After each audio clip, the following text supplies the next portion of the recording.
after the true Salahuddin went back to Damascus. And the narration mentioned that one wet day he went to visit the Hajis. And when he came back, it was cold, it's wet. He became ill. And every day his state got worse. And Al-Imad mentioned, I was with Salahuddin when he was ill. He says, by Allah, every time Salahuddin became more ill, it was as though his trust in the Rahm of Allah just increased.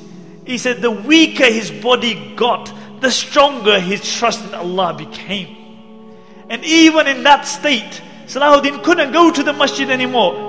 But he insisted on praying salah with Jama'ah. And they would bring an imam, they would help him up, and he would pray salah in Jama'ah. On the 9th day, Salahuddin became unconscious. And Shaykh Jafar mentions that I was reciting the Quran by his bed, and when I reached the verses, Wallahu la ilaha illahu, alimul ghaybi wa shahada. He is Allah and no Lord besides Him, the knower of the unseen. He says Salahuddin had been unconscious for a while, and I heard a faint voice saying, Sahih, you have spoken the truth. And he mentioned, for 3 days I recited the Quran by the bed of Salahuddin. And he said, on the final day when he passed away, I reached the verse, La ilaha illahu alayhi tawakkaltu. There is no God but Allah, and upon Him I trust.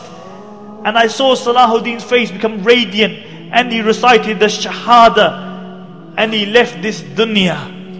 And Ibn Shaddad mentioned that this was the greatest calamity to befall the Muslims since the demise of the Khulafai Rashidun. Ibn Shaddad mentions that many times I had heard the saying that I wish I could die on this place.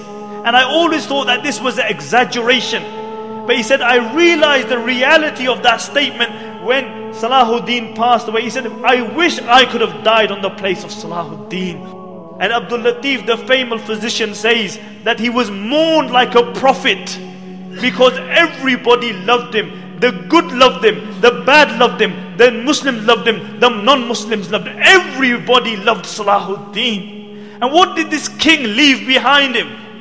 King of Egypt, king of Syria, Lebanon, Yemen. What did he leave behind him? He left 1 dinar and 47 dirhams, some armor and a horse. This is all he left behind him. They had to borrow money for his janazah. But I'll tell you what he left behind him. He left a legacy behind him. He left a legacy behind him. And this is why we are gathered here today. He passed away at the time of Fajr, and after Dhuhr they brought his body out. And the narrations mention that people screamed and cried as though the whole dunya had just become one place. And many people, when they saw his dead body, they couldn't believe it. They became unconscious. They didn't attend the janazah because they couldn't believe that Salahuddin had passed away, the liberator of the holy lands. And how was Salahuddin buried? They had to borrow money for his janazah. And Qadi Fadil gave a fatwa that Salahuddin should be buried with his sword, so that on the day of judgment when he's resurrected, and one of the 7 people who is under the shade of Allah is Imamun Adilun, a just ruler. When he's under the shade of Allah subhanahu wa ta'ala, he is leaning upon his sword. So everybody sees that this is the liberator of the holy lands. And on his tomb they wrote, because this was the man who liberated, this was the man who flung open the gates of fortresses and castles of the Christians, one after the other. And on his tomb they wrote, Oh Allah, as his final victory, open for him the gates of Jannah. Open for him the gates of Jannah. And my dear respected brothers and sisters listening at home, Salahuddin is one of the greatest heroes of Islam. And this is why we have gathered here to remember this. But the problem with many Muslims has become today, or with all Muslims, is that we live off our legacy. As a poet says, he said the Muslims come to the grave of Salahuddin, and they come again and again. And what do? They stand by the grave of Salahuddin and they say, Qum ya Salahuddin, Qum. Oh Salahuddin, stand. Stand up, oh Salahuddin. We need you. Can't you see what's happening in Iraq? Can't you see what's happening in Afghanistan? Can't you see the supine, spineless leaders that we have?